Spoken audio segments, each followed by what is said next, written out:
سیرت کچن میں موجود کسی برتن میں پانی ابال رہی تھی۔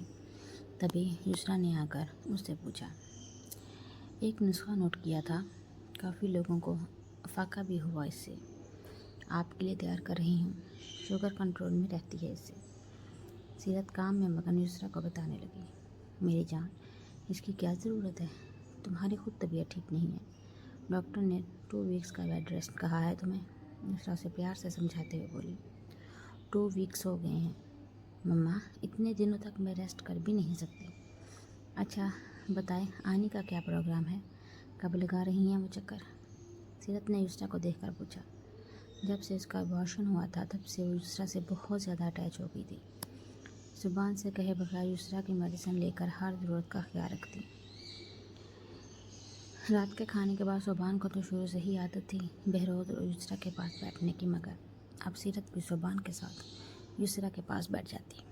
اپنی اولاد کو کھونے کے بعد ہی اسے ماں کی تڑپ کا احساس ہوا تھا۔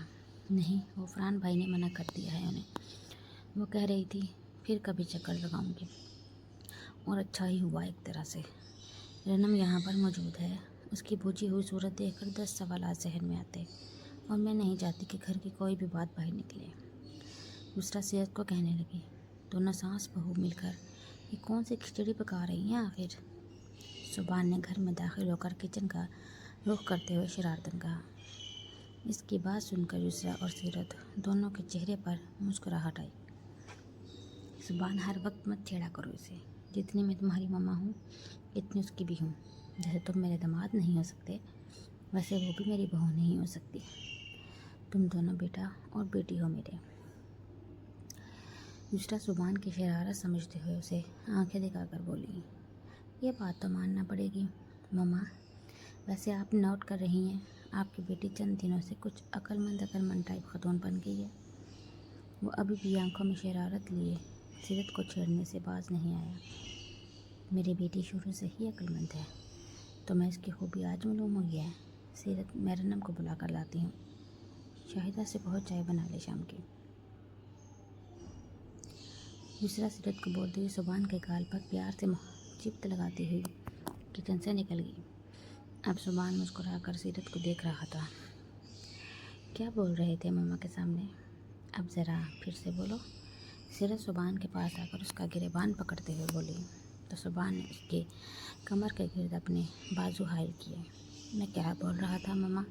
بول رہی تھی کہ مجھے تمہاری خوبیاں معلوم ہوئی ہیں، جبکہ ماما کو تو اندازہ ہی نہیں، میں ان کی بیٹی کی کون کون سی خوبیوں سے لا علم ہوں۔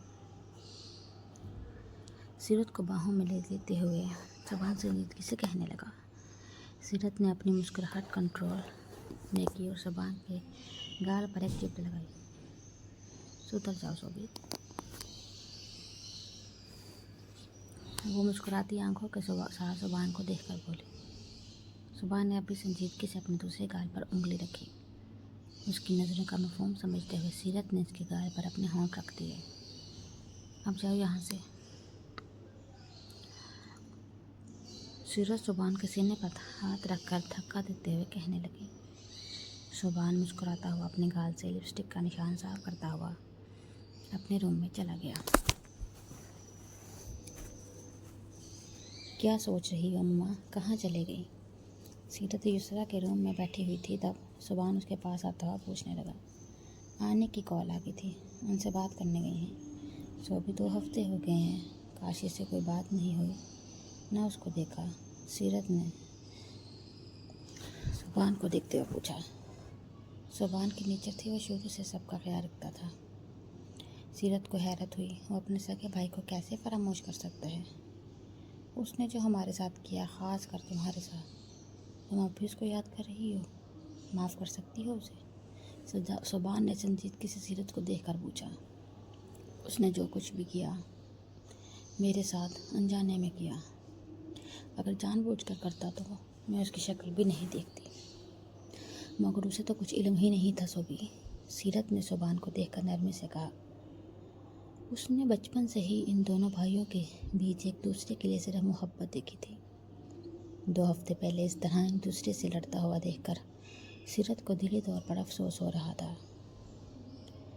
میں اسے اپنی اولاد کے لیے معاف کر سکتا ہوں سیرت، مگر رنم کے لیے نہیں۔ اس نے بہت غلط کیا ہے رنم کے ساتھ، میرا دل دکھایا ہے اس نے۔ اس پر غصہ ہونے کے باوجود میں اسے اپنے دل سے نہیں نکال سکتا۔ کیا کروں، ایک ہی بھائی میرا، اسے لاپرواہ تو ہرگز نہیں ہو سکتا۔ برابر والے فلیٹ میں شفیق صاحب رہتے ہیں، ان سے اس نلائی کی خیریت لیتا رہتا ہوں۔ ہم سب کو دکھ دے کر اب پریشان ہو کر اکیلا جو ہو گیا ہے، مگر اچھا ہے اسے ایسے ہی اپنے رشتوں کا احساس ہوگا اور قدر بھی ہوگی۔ سبحان کے بولنے پر سیرت نے اس کے کندھے پر ہاتھ رکھا، یسریٰ بھی کمرے کے اندر داخل ہوئی۔ وہ سبحان کی باتیں سن چکی تھی۔ مجھے فکر ہوتی ہے سبحان، رنم کے اپنے کمرے کی ہو کے رہ گئی ہے، نہ ہمارے ساتھ بیٹھتی ہے نہ باتیں کرتی ہے، بس ہر وقت اپنے کمرے میں موجود رہتی ہے۔ اس کو دیکھ کر میرا دل دکھتا ہے۔ تم کشان کو بلاؤ، اس سے بات کرو۔ یسریٰ نے سبحان کے برابر میں بیٹھ کر اس کو دیکھتے ہوئے کہا۔ پہلے تو اپنی ساری فکریں بہرو سے شیئر کر لیتی تھی، اب سبحان تھا اس کے پاس، اس لیے اسی سے اپنا غم ہلکا کرنے لگی۔ آپ کیوں فکر کرتی ہیں رنم کی؟ میں ہوں نا اس کا بھائی، اس کی فکر کرنے کے لیے۔ آپ اس کی فکر کرنا چھوڑ دیں، میں سب کچھ ٹھیک کر دوں گا۔ بس اپنے آپ کو ریلیکس رکھا کریں اور ہمارے لیے دعا کیا کریں۔ سبحان نے یسریٰ کا ہاتھ تھام کر اس سے کہا۔ وہ خاموش ہو گئی۔ ان 2 ہفتوں میں اس کی زندگی کی طرح اس کا خود بھی روٹین اپسیٹ ہو گیا تھا۔ اسے 12 دن ہو گئے تھے سائیکیٹرسٹ کے پاس اینگر تھراپی کے لیے جاتے ہوئے۔ ریلیکس کرنے کی دواؤں سے اس پر اکثر نیند کا غلبہ چھایا رہتا۔ 12 دن میں 3 مرتبہ اس کی آفس کی چھٹی ہو چکی تھی۔ صبح آفس، شام میں سائیکیٹرسٹ، وہیں سے کسی ہوٹل میں کھانا کھا کر کسی پارک کی بینچ پر بیٹھ کر لوگوں کو دیکھنا اور رات کے تک گھر لوٹ کر آنا۔ ان چند دنوں میں اس کا یہی روٹین ہو گیا تھا۔ اس وقت آفس سے ڈرائیو کر کے وہ سیدھا گھر آ گیا تھا۔ ایک نظر اس نے اپنے بیڈ روم میں بے ترتیب اور بکھری چیزوں پر نظر ڈالی۔ اپنا دماغ بالکل سن محسوس کر کے وہ آفس ڈریس میں ہی بغیر شوز اتارے بیڈ پر لیٹ گیا۔ سائڈ ٹیبل سے رنم کی تصویر اٹھا کر سینے پر رکھتے ہوئے کب اس کی آنکھ لگ گئی اسے خبر نہیں ہوئی۔ کاشی۔ کشان کو محسوس ہوا جیسے کہیں دور سے کوئی اسے پکار رہا ہو۔ رنم۔ بند آنکھوں کے ساتھ نیند میں کشان بولا اور آنکھیں کھول دی۔